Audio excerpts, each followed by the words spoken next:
ഇന്ന് മുഖ്യമന്ത്രിയെ കണ്ട് ഞങ്ങൾ കാര്യങ്ങളെല്ലാം ബോധിപ്പിച്ചിട്ടുണ്ട്. കുടുംബത്തിൻ്റെ ആവശ്യങ്ങൾ അറിഞ്ഞ് അന്വേഷണമാണ് ഞങ്ങൾ ആവശ്യപ്പെട്ടിരിക്കുന്നത്.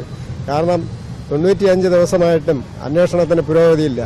കണ്ണൂരിൽ നിന്ന് ഈ കേസ് അന്വേഷണം അട്ടിമറിച്ചുകൊണ്ടാണ് അവർ തുടങ്ങിയത്. കമ്മീഷണറുടെ ACPയുടെയൊക്കെ നേതൃത്വത്തിൽ അന്വേഷണം അതിക്രൂരമായി തന്നെ അട്ടിമറിച്ചു.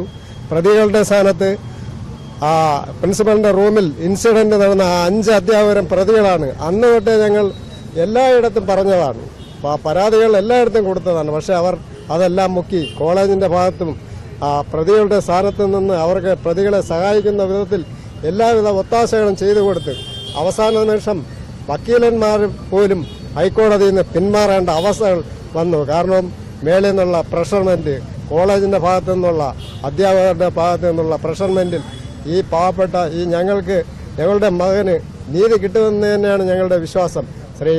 ശ്രീമാൻ Mavelikkara MP, Shriman Kodikunnil Suresh, action council chairman Shri KK Suresh, Shri Kanni Kappikkad sir എല്ലാവരും ചേർന്ന് ആ നിവേദനങ്ങൾ മുഖ്യമന്ത്രി കൈമാറിയിട്ടുണ്ട്. അതുപോലെ ഞങ്ങളുടെ നാട്ടിലുള്ള ജനപ്രതിനിധികൾ CMBയുടെ നേതാവ് ബാബു, അതുപോലെ കോൺഗ്രസിന്റെ മനു എല്ലാവരും ഞങ്ങളോടൊപ്പം ഉണ്ടായിരുന്നു.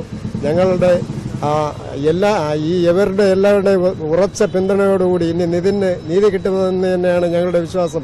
95 ദിവസമായിട്ട് റാമെന്ന് പറയുന്ന അധ്യാപകൻ ആന്ധ്രയുടെ ചിറ്റൂരിലുണ്ടെന്നാണ് പറയുന്നത്. എത്രയോ ദിവസം കൊണ്ട് അവർ ചിറ്റൂരിൽ നിൽക്കുന്നു എന്ന് പറയുന്നു.